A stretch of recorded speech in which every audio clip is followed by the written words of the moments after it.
Good morning, everyone. Welcome to your Monday morning devotional. Have you ever thought about reflecting on what God has done for you in your life and what comes from that reflection? I always find joy, a little smile on my face, maybe some tears of happiness that roll down my face. I was looking at the story this morning of Jesus sending out the 72, and he calls them together, 72 disciples, that is, and he says, the harvest is plentiful, but the laborers are few. Therefore, pray earnestly to the Lord of the harvest to send out laborers into the harvest.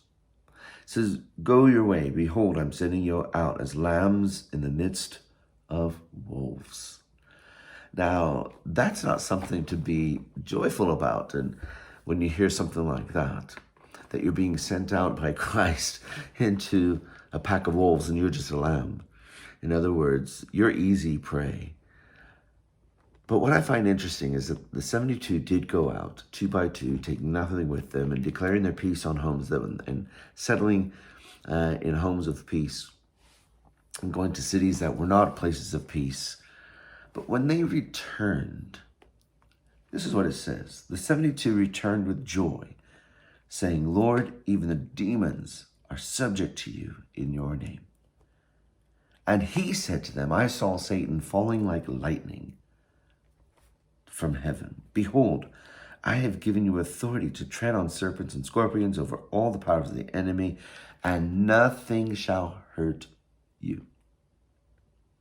Nevertheless, do not rejoice in this, that the spirits are subject to you, but rejoice that your names are written in heaven. Wow.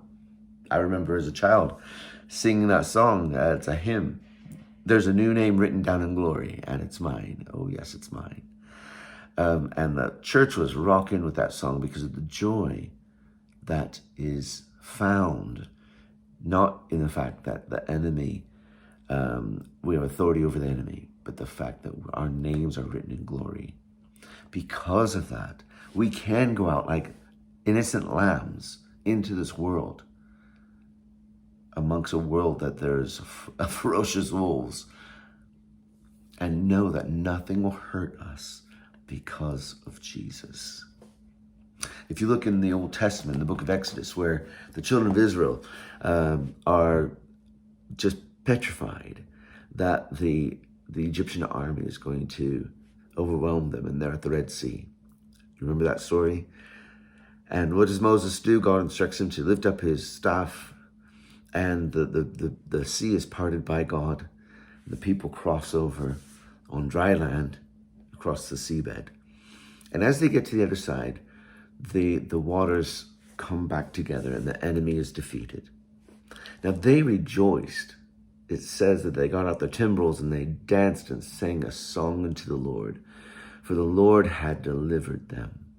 They rejoiced. And how important it is for us to rejoice in the goodness of God. I'd like for you to take some time this week and reflect on his goodness, not because the enemy is under your feet and all those things, and you have authority over demons and scorpions and serpents, and it's the fact that as an innocent lamb, we are out amongst wolves, and yet nothing can hurt us because our names are written in the Lamb's book of life.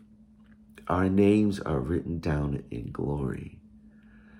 What a story that can be, that as we go out into a world for harvest with the Lord, he is not only with us, empowering us, but he's covering us from harm.